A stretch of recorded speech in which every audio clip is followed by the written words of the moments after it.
sit at the piano with my dear dad, but he never taught me how to play. He would carry on about days long gone, and he always stayed far away. I try so hard. I don't normally write this way, but sometimes I'll hear a drum beat and then a whole song could be born from what is about to go down. Songwriting or just playing music, it was just like brushing my teeth. Like it didn't dawn on me that's what I was going to do, you know?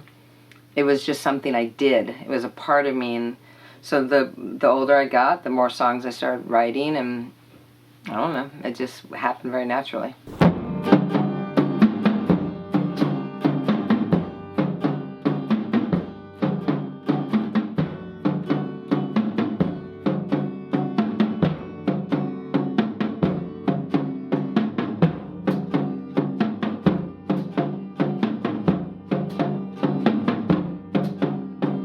And then what about when it went from just playing the instrument to also including words in it?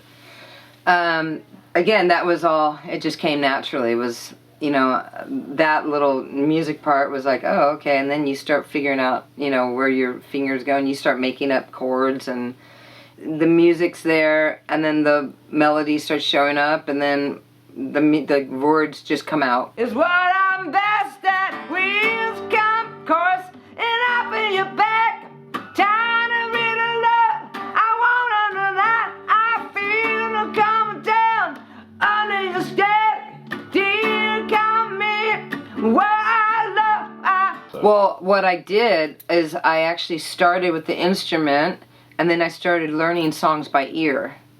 So I'd start playing Carpenter songs, or Fleetwood Mac, or whatever, just from what I, you know, by ear.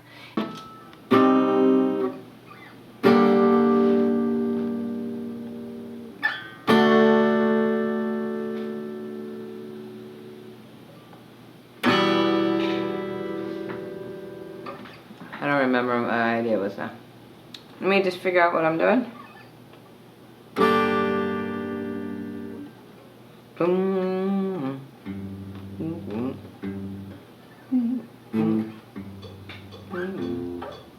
So I would start learning songs, and then when I tried to go to music classes, I wasn't good at reading music, but there would be a, you know, a song you'd have to learn, you know, you'd have to read it, and I would just listen to everybody else playing it, and then I would just learn the song by listening to everybody else, and then finally the teacher's like, how are you learning these songs, because you're obviously don't know how to read music? And I said, I'm just learning it by ear.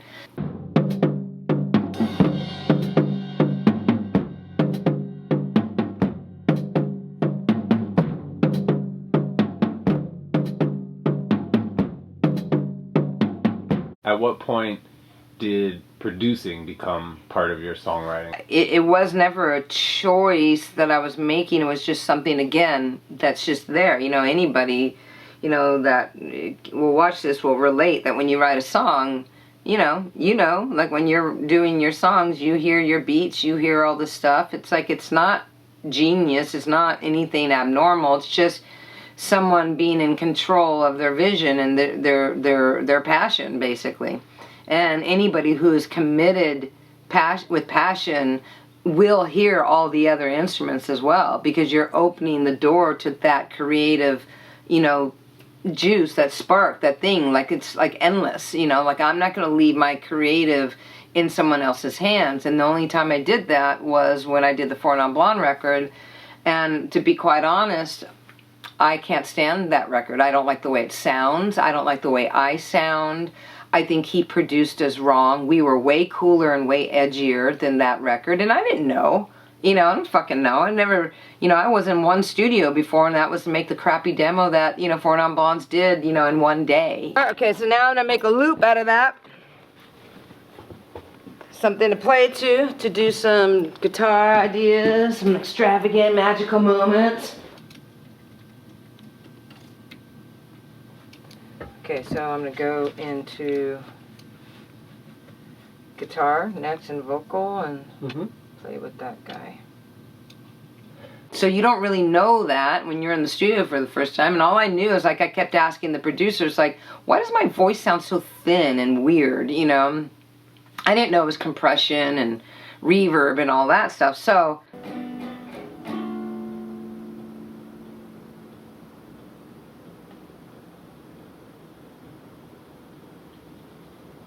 Okay, I want to do the guitar again with no reverb. Sorry, I just think it's better. When we finished the record, I was very upset because I didn't like the way What's Up was produced. It had a solo, it had a marching drum, he got me to change lyrics, you know, and so I took the band and we went back home to San Francisco, and we went to the record plant in Sausalito, and I said, we're recording the song over. I'm not releasing that song. And I told the label, I'm not releasing this. This is not the song I wrote. And then I produced the version that everybody heard. That was my first production, but the producer took all the credit because the deal was already in place. The label said, can't you just be a singer? But that production, that is me. That was never produced anything before, but that's the way I heard the song. Very simple. You know, when I listen to it now, I'm annoyed still by it because now I go, oh, if I knew what I know now, this is what I would have done. But you don't think about that because that song sold 7 million records. It's a, you know, it's a huge hit. Like, so obviously I did something right, but it was following your instinct. That's all it is. It's really following your instinct of what you believe your song's supposed to sound like. I have to move out there because stop. No. This isn't the right route either. I'm not into that either. Jesus, stop. And then what kind of advice would you give to someone who's, you know, maybe younger, earlier in their career and sees you and says, I want to wind up where Linda's at. I want to be able to write and produce the kind of music that she does. Well, you're never going to be able to write and produce the kind of music that I do because you don't have my ears and you don't have my sensibility, you don't have my talent, you know, like I'm a completely different person. We all are going to, like, there's nothing, you know, I can show Lewis or you that you'll ever mimic, you know, like we don't have each other's ears. Just like when Lewis is playing me one of his records that he produced with his band, Ampledeed. God, I never remember. It's like, I always want to go Ampledeed. Like when he's playing me some of his stuff, I'm like going, God, it's great. I would have never came up with this stuff, you know? And that's the wonderful part about all of us as creative, you know, artists. It's like, we can never really truly mimic. Here's a thought.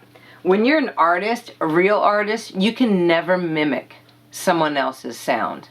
But when you're a fake and you are just looking at, you know, money and the big hit, you can copy everybody because, you know, you have no creative of your own. Only non-creative people can copy other people. But creative people can never copy somebody else. Willie Nelson would never play Imagine like John Lennon. He couldn't possibly because he has too much creative of his own. You know, so he'll do his own version of it. It's when you hear a song that sounds exactly like the song, that person just has no creativity whatsoever. And that's just the truth.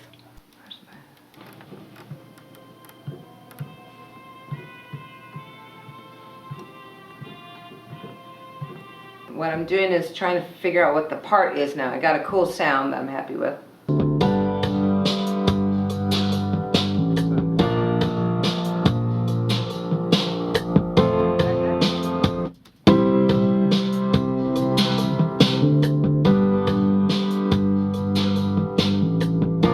Yeah, I think that's cool. It's a pretty cool sound. One of the best things that ever was told to me by Bill Bottrell was, you just turn the knobs until it sounds good to your ear, and you just write the songs that you feel you can completely stand by. And that's about all we can do. Everything else, when we start thinking about what everybody else wants, that's when we fuck ourselves in the ass over and over, because now we're not thinking from, we're not feeling from our heart what our true instinct is. We're trying to copy and chase something that's out there, because we're focused on everybody else's opinion. Just record it the way you hear it in your head, and write it the way you feel is honest and you can stand by. Your pieces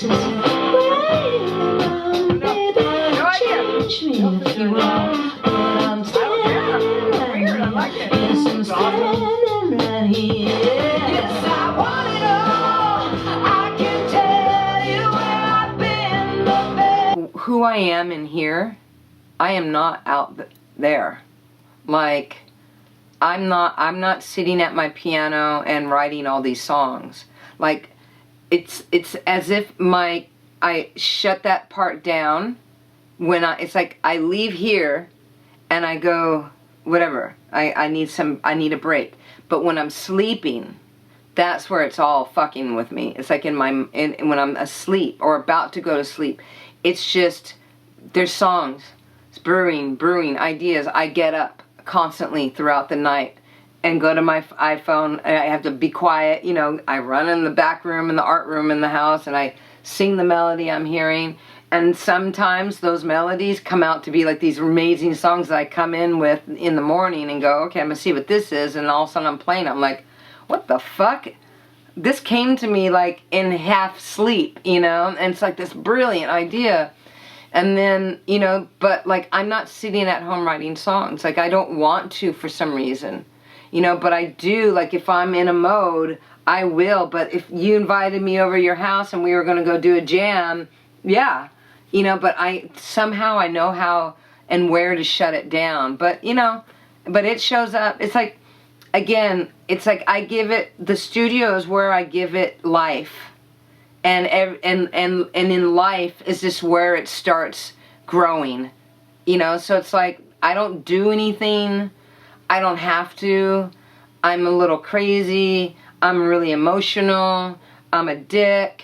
You know, I'm dumb. I'm smart. I'm pretty. I'm ugly. I'm poisonous. You know, and I am honey. You know, like, so there's all these things in me that I can take and be, you know, giving, and I can be greedy. So it's like you know, like it's like if I was an octopus, all my tentacles would be sticking out into the world, and I have it tapped into every emotion, and it just comes through me. So I like to say that I'm like a vessel of emotions. Like I channel things that come in, and if you and I are going to write a song, I just know what's wrong with you already. I already know what song we should write. I already know what's happening before you even know it. You know, it's like I'm really open, and my instincts are really good that way. You know, and rarely will I have a situation where I don't know what's happening.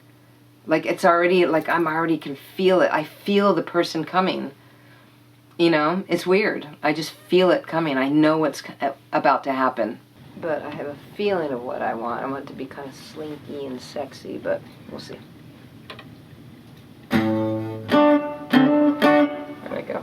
I look at it as, you know, this is what I signed up for. This is what was given to me. And I'm going to take this gift, and I think that's why, like, when you walk in here, you hear me do a country song, or I'm in an R&B song, or I'm doing some weird, you know, drum sound or beat that I've never in a million years would have ever thought I would do.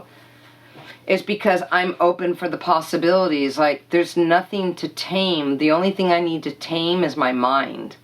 It's my mind that stagnates the creative process when I start overthinking or whatever. Like, all right, the universe wants me to write a fucking polka song today. I guess I'll just do it. You know, like, I just have fun with it and just go for it and just do it. And oddly enough, I tell you, if I wrote a polka song today, some band is going to show up in my life that needs a polka song. And you know what I mean? It's weird like that with me. Like, some weird shit will show up, and it's like, that's so weird. I just wrote a fucking polka, you know, and it's actually really good, and it's got a cool melody and whatever, you know. So that's why, to me, anything is possible. Like, I think it's so important to not stop the creative process. If it shows itself you know, as an old black man and at a piano, and you're a white girl from Jersey, let the old black man come in you, you know, like let him show up, like, and just sit at your piano and write whatever that fucking song is. So what? Who cares? Just write it, you know? You never know what you have in your hands. So I think it's bigger than us. We should never judge what is coming through the vessel. We should just let it come through and whatever, let it just be. You never know what's going to happen. Sorry, everything you do, you're gonna go straight to hell. But I'm telling, sometimes I feel this way.